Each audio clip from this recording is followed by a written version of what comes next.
Yo, what's going on? My name's Ethan. Some of y'all might know me as Splash, and I'm an addict. I'm a drug addict. I'm a substance abuser. I'm a liar. I'm a manipulator. I'm a con artist. All that good stuff. Before I get into this video, I say I am a drug addict, not was, because once a drug addict, always a drug addict. If you don't believe that, that's on you. That's what I choose to believe, because I know people who have been 5 years clean and went and picked up and still using to this day. So with that being said, let's get started. There's gonna be way more videos coming up. This is just, an introduction to my recovery. Pretty much, I'm gonna tell my story, tell y'all a little bit about recovery, and I'm gonna try my best to inform y'all on certain things. And yeah, that's it. We're gonna close with the serenity prayer. I might read y'all a passage from a book or something, some cool stuff. My story probably familiar with a lot of other people's stories that might be watching this video. By the way, if you don't think you have a problem, this video is not for you. And that's okay if you don't think you have a problem. If you use drugs every day but you think you could stop and you don't really have a problem, you don't need to stop, you could afford it, or whatever you want to believe. If you believe that, these videos are not for you, and it's okay if you believe that, because it might be true. You might not have a problem. Me personally, I have a problem, and that's all I could tell you. So my story starts probably when I was 14. I started smoking weed. I don't even like weed. I don't like smoking weed. That could have been a problem.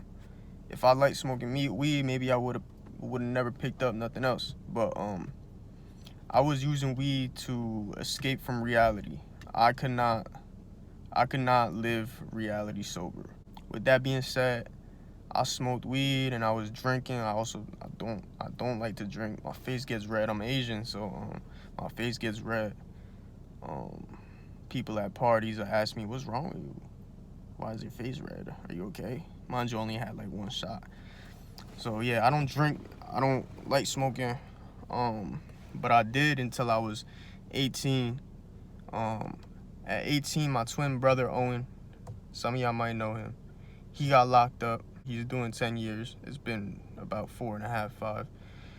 And yeah, when he got locked up, it really threw me into a state of like, I wasn't suicidal, but I was definitely depressed. I would cry. I would break down. I would not talk to anybody. I would isolate myself.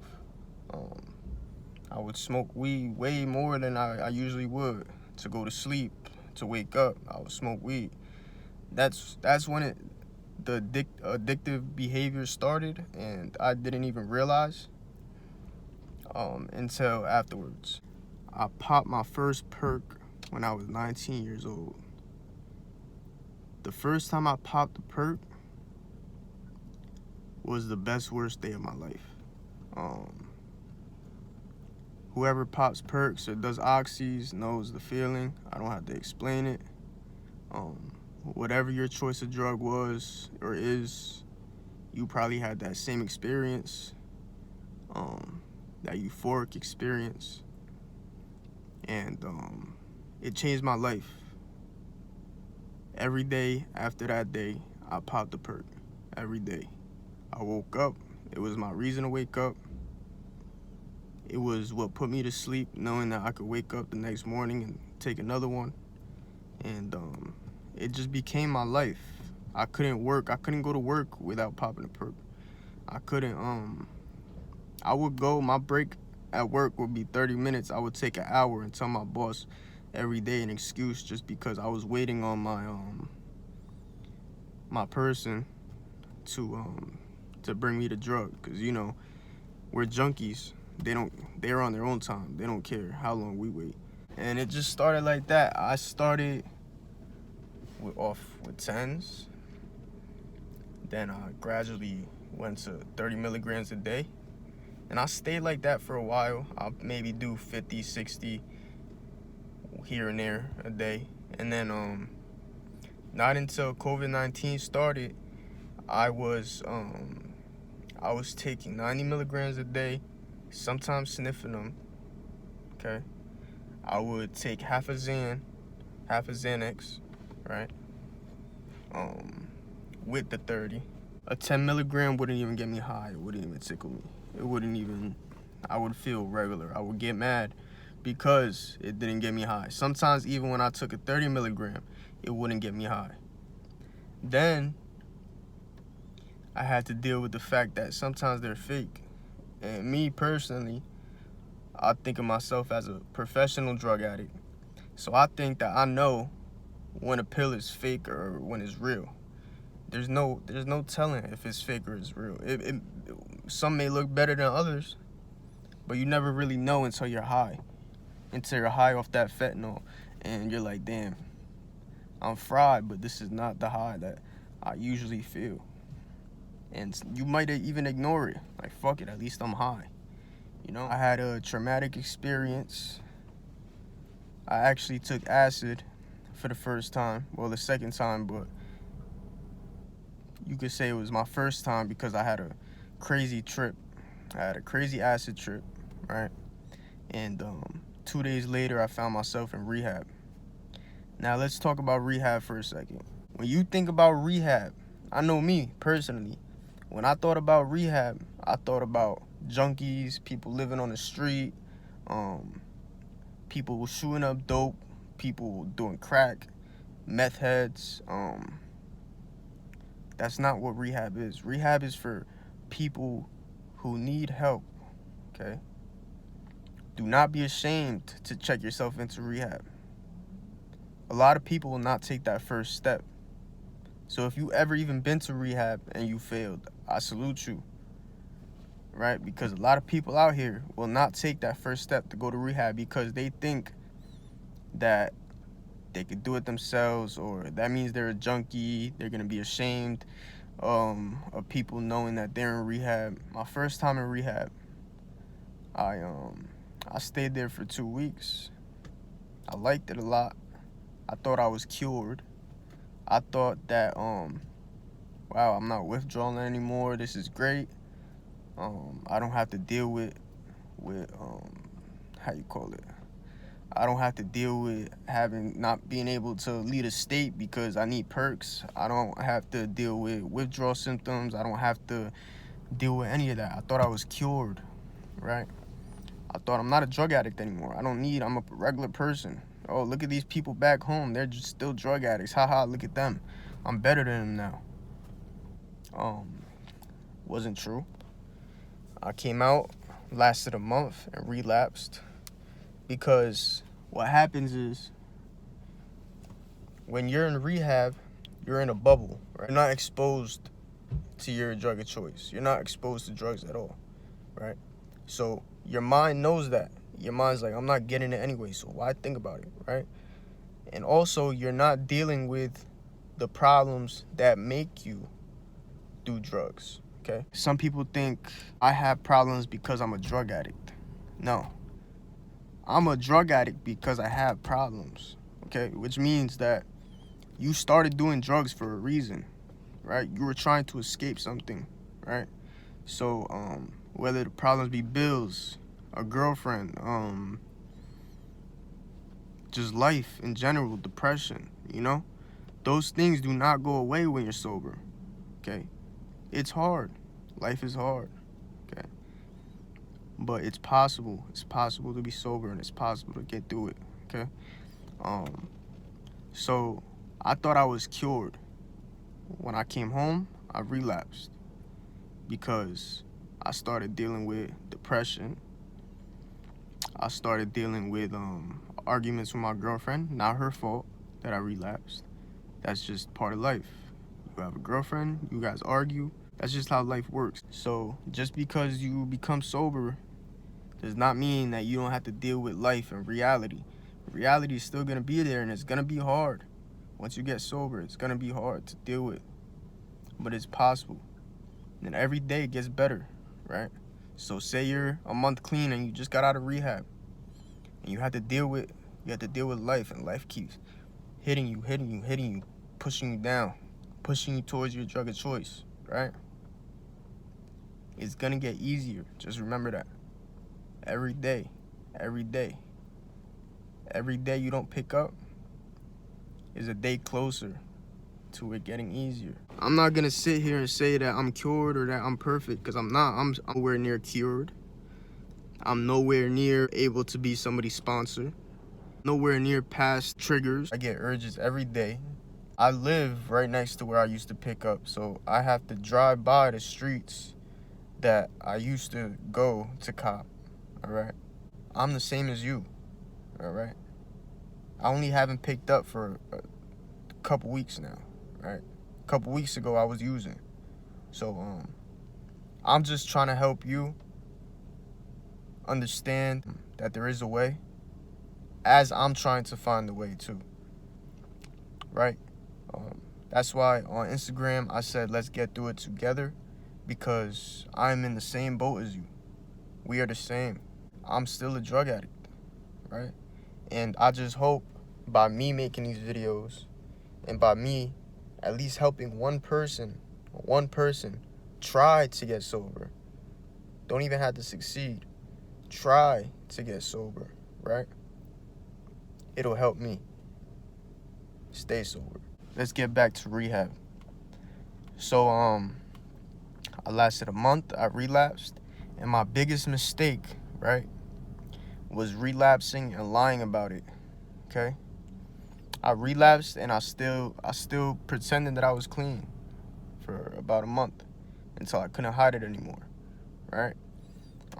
To my girl, to my grandparents, to everybody who loved me, everybody who thought that I was clean, because I was ashamed. They were so proud of me.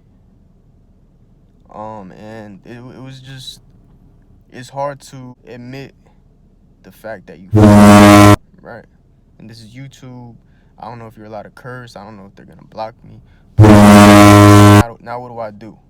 The right thing to do in that situation was admit to my family I relapsed, right?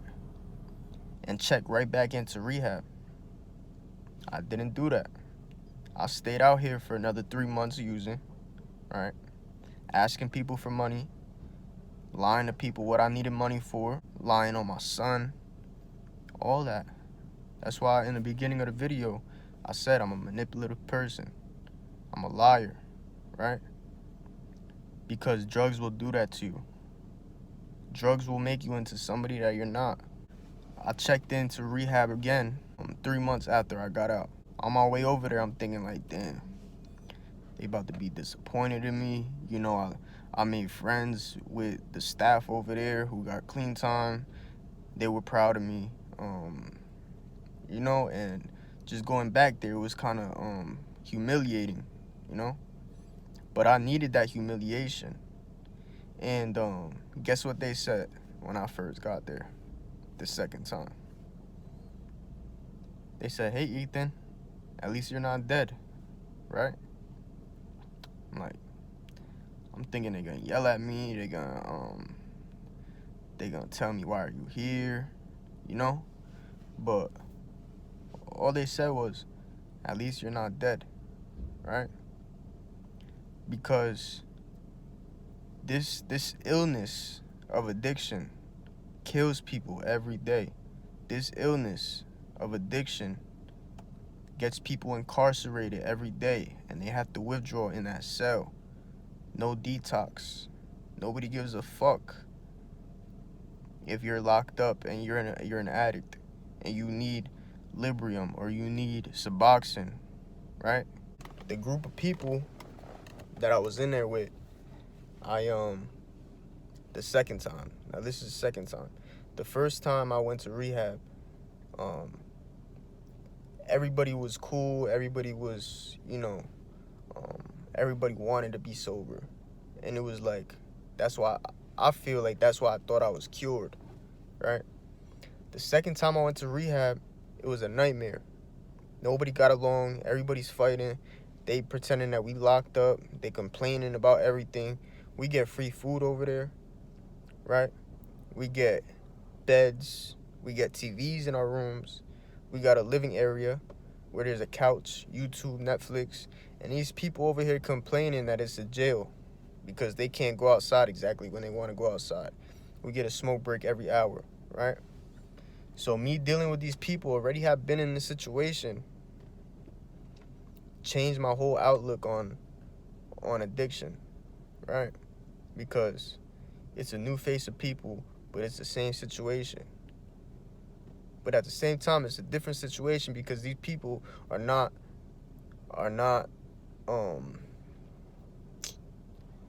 they're not understanding what addiction is, right? So when I got in there, I'm telling them, like, look, this is my second time here. And I start spitting knowledge, like how I'm doing to y'all right now, right? This is not a game.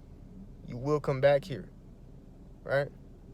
And I ended up helping some people out over there. And the rehab I went to, if anybody is looking to go to a rehab, it's called Sober New Jersey, SOBA, and it's in New Brunswick. First time I went to rehab, the biggest mistake I made was going there for 2 weeks and coming out with no responsibility of my sobriety, right? So I came out 2 weeks and just went right back into the real world. No IOP, no PHP, no OP even, which is outpatient, intensive outpatient. So now I'm in an IOP. I go to New Jersey Recovery Center 3 days a week, 3 hours a day. We have 2-hour sessions a day and then 1 hour with a therapist. And I'm getting through it, guys. And I just want the same for everybody else, because I'm on Instagram and I'm seeing people posting perks and rapping about perks and rapping about this and that. People on Twitter talking about, I'm gonna drink, I don't care if it's a Monday. And I don't think people understand how serious addiction is, you know? Addiction is a real thing.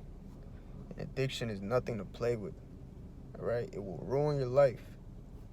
It ruined my life. I know people, right, who are 40, 50 years old, been doing drugs since they was 18. It will not stop. The only person who can stop it is you. And you have to have the willpower, and it is not easy, okay? But we could do it together, right? Y'all gonna help me, and I'm gonna help y'all. I need y'all to help me, all right? So I need y'all to watch my videos constantly.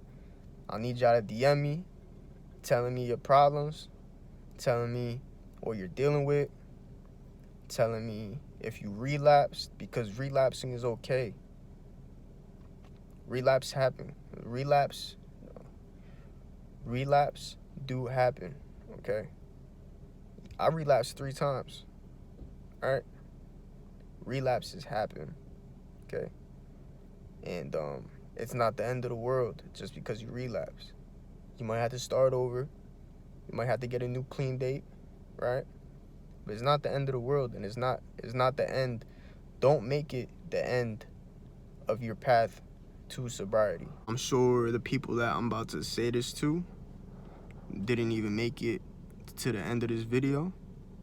But if you only use a substance here and there and you don't have a problem, good for you, right? There's people on this planet that could drink for a week straight and then not pick it up for 2 weeks. There's people who could pop a perk every other day, stop for 2 weeks, pop a perk every other day, stop for 2 weeks, stop for a month, pick it back up, stop for a month, pick it up again, throw up, not want to touch it ever again, right? That's not us. If you made it to this part of the video, that's not us, okay? okay? We need help, and we need each other, and we need AA, and we need NA, right? We have an illness, okay? And don't be in denial of that illness. It's a real thing, just like diabetes, right? If you have diabetes and you don't take I forget what the drug is called, but if you don't take it, your diabetes is gonna act up, right? Same thing with us. If we pick up that drug, doesn't matter if you're 5 years clean, you're 10 years clean, you pick up that drug, your illness is gonna come out because it's an illness. I'm in the car right now, obviously. So before I close this video, first I'm gonna say like and subscribe, and then also I'm gonna go upstairs. I'm gonna read you guys a daily reflection, and then we're gonna end with the serenity prayer. This is just the intro video. This is not one video and I'm done, okay? We're gonna be talking about rehabs, more into detail around the area. We're gonna be talking about hope. We're gonna be talking about urges. We're gonna be talking about triggers, knowing your triggers, right? So I'll meet y'all upstairs. Alright, y'all, so this is one of the books I was talking about, The Promise of a New Day. I try to read it every day, but I don't. But it's a pretty cool book. It's inspirational, and somehow it always reflects on the type of day that I'm having in a weird way. So today's January 29th. By the way, it has dates on the top, so it's only one page a day. I come from nothing, but from where come the dying thoughts I bear. Nothing is new under the sun, except each day as it dawns. The thoughts that visit our brains have all been thought before. The freshest, brightest, best ideas and inventions all have their roots in ancient visions of human possibility. Yet this day is a new day because it is our January 29th. The elements that make it up may be immortal. They have not ever come together in just this way before. We feel at home in the timelessness of our spirits and the sense of the unique possibilities of today. We will be given many chances today to be the person we want to be. We have no power over the events of today, except our power over our own behavior. If we act from our knowledge of what is right for us, all will be well. And then it says, I am unique. I have inherited the rich medium of thoughts. Okay, so I'm gonna leave y'all with that. I got what I got out of it. You might get something totally different, but just think of that, what it said. Possibilities of today are endless. If you're really trying to be sober, if you really want to be sober, if you're at least gonna try, keep watching my videos. Have a good day. I just want to end this video with the serenity prayer, and for those who do know it, you can say it with me. If you don't, who really cares? I don't. By the way, though, some of you guys might have known this prayer from mandated court, going to inpatient, going to drug court, and they made you learn it, but you weren't really paying attention. You don't really know the meaning of it. So the serenity prayer is, God, grant me the serenity. Now, when I say God, time out. When I say God, right, I don't mean the Christian God. I'm not Christian. I grew up in a Christian family, but I don't believe in the Bible necessarily. I believe in a higher power. I believe that there is a one creator, right? But when I say God, I'm talking about whoever you think is the higher power, whether it be Allah, whether it be God, whether it be whoever you want. You could think of it as your mom if you don't believe in a God. It's literally just the higher power. So God, grant me the serenity to accept the things I cannot change, the courage to change the things I can, and the wisdom to know the difference. Now, the last part is the most important part. The wisdom to know the difference, right? So there's some things that are totally out of our control. We cannot do anything about it. And we just have to accept the fact that it happened, like death maybe, or getting fired from your job, or getting laid off. And we just have to accept the fact and make the best out of it. Now, I know sometimes I trick myself into believing that there's things out of my control when it's not out of my control. It's just I have to work to get there. I have to work to get that back, or I have to work to be where I want to be. And it is possible, but I trick myself into thinking it's impossible, right? So that's where the last part comes in. The wisdom to know the difference. So just know the difference between what's possible and what's not possible, what you can and can't control. All right? And with that being said, that's the intro video. I hope y'all liked it. This is my first time doing something like this.